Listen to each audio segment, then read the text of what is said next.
Hi, welcome to Planetary Calendars, Astro Portraits. I'm Ralph Demetrius, one of the astrologers. The portrait this time is kind of a throwback. It's Bruce Lee, the great martial artist and actor. It's funny, the way I kind of fell across this one was that I was wrapping up the series on women actresses that do action parts. And I was working on Scarlett Johansson's chart. And I was trying to look at other charts of men because one of our viewers had asked for some charts of male actors. I had done a chart on Daniel Lee Lewis, which was fascinating. And I was looking at Bruce Willis. And when I was at Bruce Willis, I kind of clicked the wrong button and I got Bruce Lee. And his chart came up and I looked at it and I thought, wait a second, this is like really familiar. Because he is a Sagittarian born at sunrise with his moon in the 12th house in Scorpio.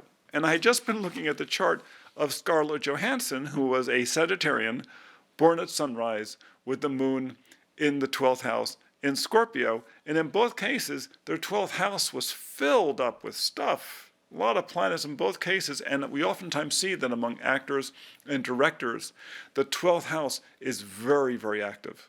It's the house of imagination, of the studio, of the protective place. And they tend to have these very complex 12th houses.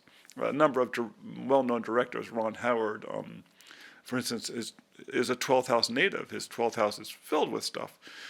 Jodie Foster, I believe, also is a 12th house native. You know, the 12th house, they love being in that protected space, in the studio, that land of imagination.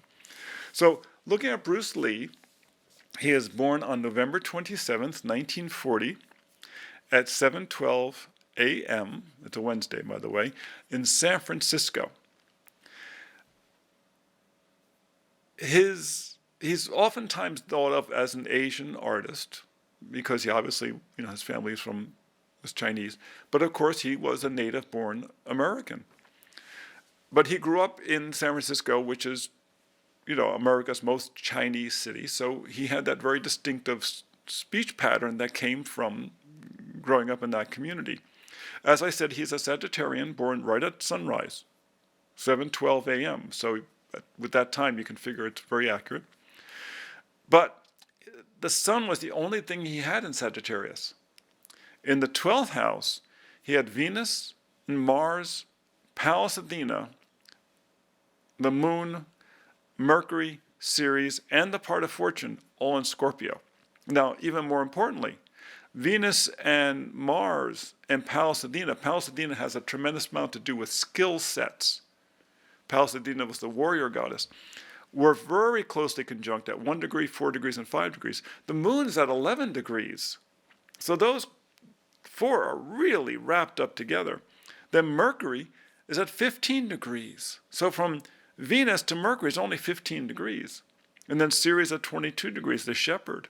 So that 12th house, we say it's the studio, but it's also, the dojo, the place where people go away from the world to learn how to fight, how to do tai chi, how to do karate, how to do yoga. That protected space where there's padding on the floor. It's fake fighting. Sometimes not so fake, but that's the 12th house. And this is a place where he thrived. Scorpio, the sign of feminine power. Mars in Scorpio, in Mars's rulership, the sign of feminine power. Conjunct Venus. He was also very good looking. He did it in a beautiful way. Watching Bruce Lee, do his performances was watching a person perform art. Pallas Athena, with great skill set. Moon, with emotion. He brought his feelings to it. He emoted through it. This was his ability to combine his emotions, his physical skill, his physical beauty and gracefulness, and his learning all into one great package in the 12th house, the land of make-believe. Boom, you got a description of Bruce Lee. Now the sun rising in Sagittarius, this is another thing you see with Scarlett Johansson. People like Sagittarians. Sagittarius is the extrovert or masculine rulership of Jupiter, the guy or the gal in the plaid outfit, big. And people like Sagittarius. They like Sagittarius rising. When a person is born at the rising in Sagittarius, they bring a great natural optimism wherever they go. And that's something that was embodied in his chart. But behind the scenes, he brought that tremendous sense of power to it. Now it's interesting too, because remember, he's an Asian artist. He's an Asian actor, but born in America, right? So it's more of a kind of an introvert energy. Mars and Scorpio. When we were young astrologers, this was in the years after the Second World War, and Pluto had been discovered, and they decided they were going to assign Scorpio to Pluto. Yeah, take the symbol of feminine power and send it out to the most distant, unknowable planet that we know about. Right? Wait a second. But feminine power isn't that hard to understand. Every time the woman has a baby, you understand feminine power. Mars in Scorpio is about women's ability to deal with, among other things, the blood mysteries, birth. The women's ability to cook. Country women would go out and have to, prepare the meats. They had to deal with issues of life and death in order to manage their families and their lives. This is Mars and Scorpio.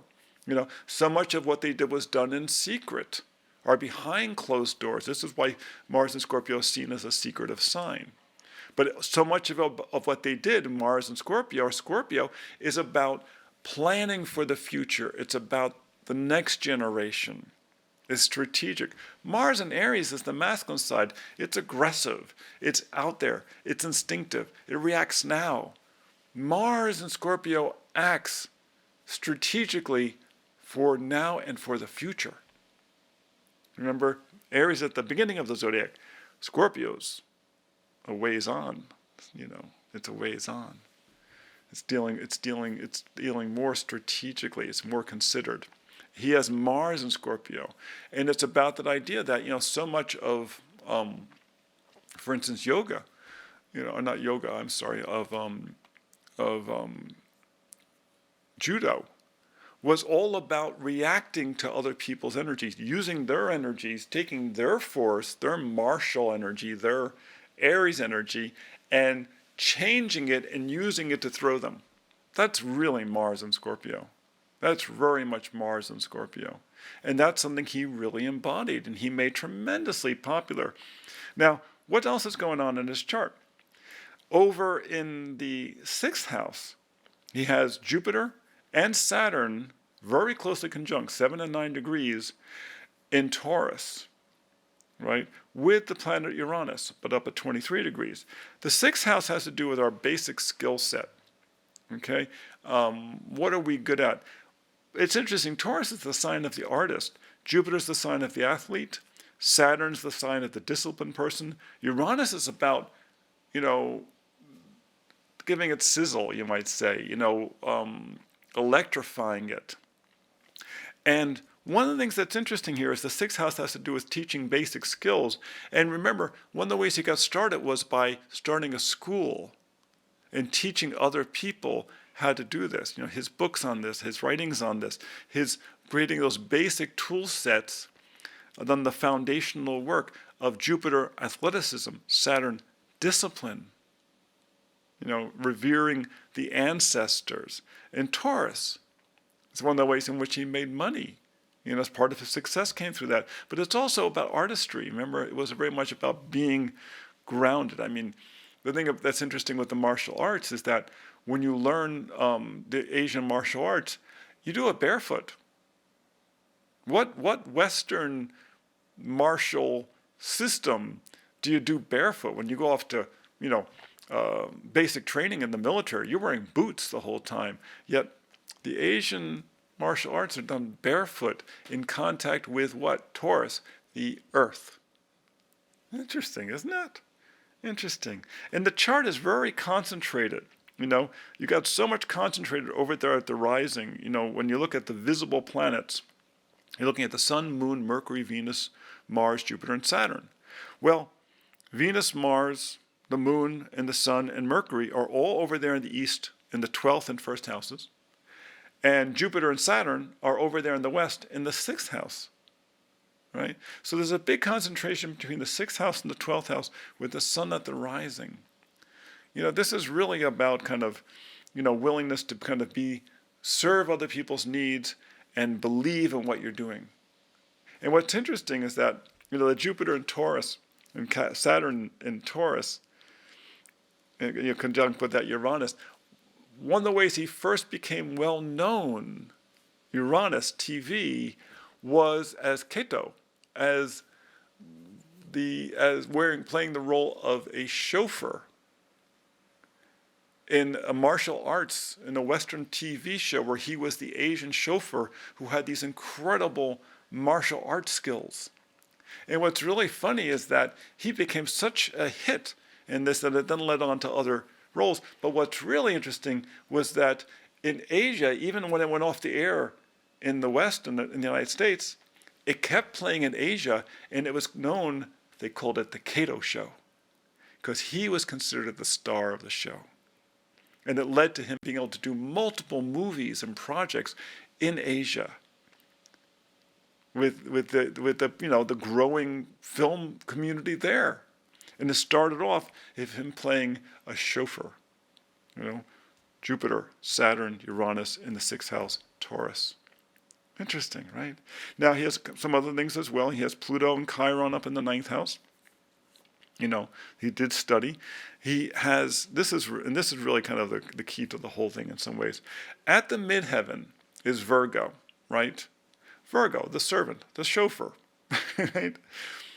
Neptune conjunct it, the make-believe chauffeur at the 10th house. Neptune was discovered at the same time that photography and then the first movies were being developed. It was discovered in the 1800s, at the same time that the film industry began. We always tend to think of Thomas Edison as being the inventor of the light bulb. But he really felt that he was going to be most famous as the inventor of the movie camera. Both were very important. But the movie camera today, imagery, Neptune at the midheaven in Virgo, someone who had to serve the film industry, But also, it goes back to that Mercury and Scorpio in the 12th house. Serve the film industry as a martial artist, And the thing that's interesting, it's Mercury and Scorpio in the 12th house. In our mind, he's always young because he passed away quite young. He always looked youthful. Mercury in the 12th house, we always see him, our image of him is always youthful. We never think of Bruce Lee with gray hair. So it's a fascinating chart. Like I said, its similarity in some ways to Scarlett Johansson was just very entertaining, and I thought it was a really interesting portrait. So come see us on Tuesdays when we post our educational astro portraits. Come see us on Friday when we post our forecast. You can find them both at Planetary Calendar Astrology on YouTube. Please subscribe and push the little button so you get reminders. You can also find the links and the calendars and the day planners and the digital version for the planetary calendar at planetarycalendar.com. Until next time, be well.